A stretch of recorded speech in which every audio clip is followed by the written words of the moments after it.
Vamos agora ao paraíso comunista.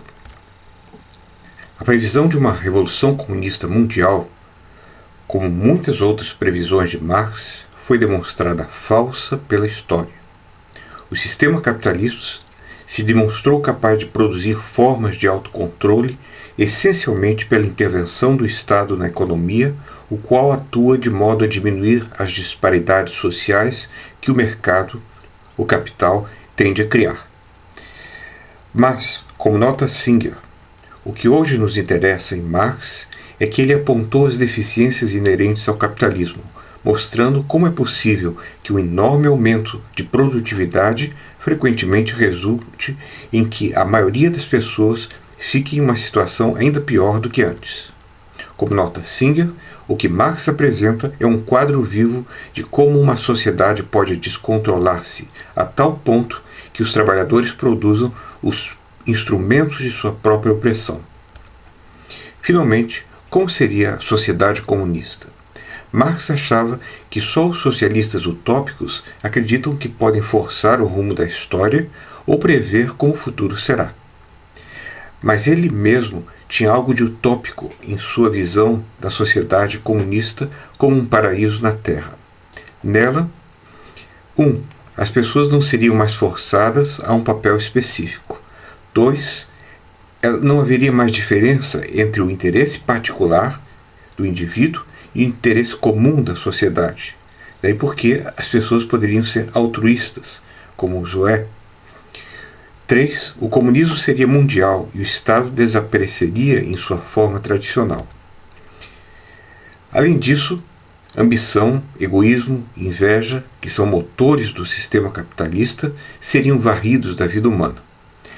A moralidade deixaria de servir para promover os interesses da classe dominante, como parte da superestrutura ideológica, para se tornar uma moralidade realmente humana. Além disso, as pessoas trabalhariam o mínimo possível e dedicariam o restante do seu tempo em atividades prazerosas, como ler Homero ou coisas melhores ainda. Além disso, quanto à distribuição do dinheiro, a regra seria a cada um segundo os seus méritos e a cada um segundo as suas necessidades. Uma vaga forma. Agora, é um engano pensar que Marx pensava que todos devessem receber exatamente a mesma coisa. Uma sociedade totalmente igualitária, todos uniformizados de vermelho ou coisa assim. Para ele, por exemplo, um engenheiro mereceria ganhar mais por ter tido anos de trabalho investidos em si mesmo. Eis a descrição do próprio Marx de como seria essa sociedade em uma descrição cuja força é essencialmente metafórica. Ninguém seria limitado a uma esfera de atividade.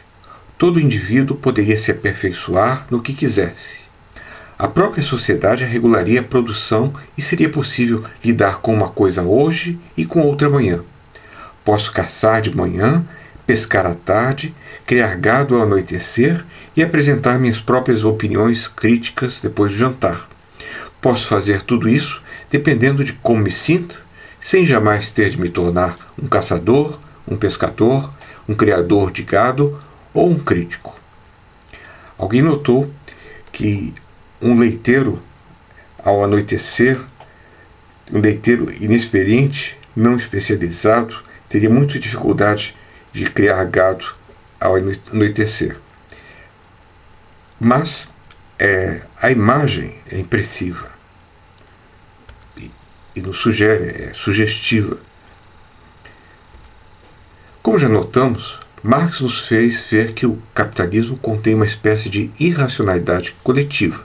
É um sistema que nos controla ao invés de ser controlado por nós. Economicamente, temos já as condições de construir uma sociedade mais racional. Mas não é isso que acontece. Uma resposta que Marx superestimou a natureza humana. Ele achava que, em uma sociedade comunista, uma vez abolida a divisão de classe, os trabalhadores que comandassem a revolução iriam se comportar de forma cooperativa. Em oposição a Marx, Singer cita Bakunin, que na época escreveu contra Marx: Sobre os pináculos do Estado, eles não representarão mais as pessoas, mas as suas próprias ambições de governar.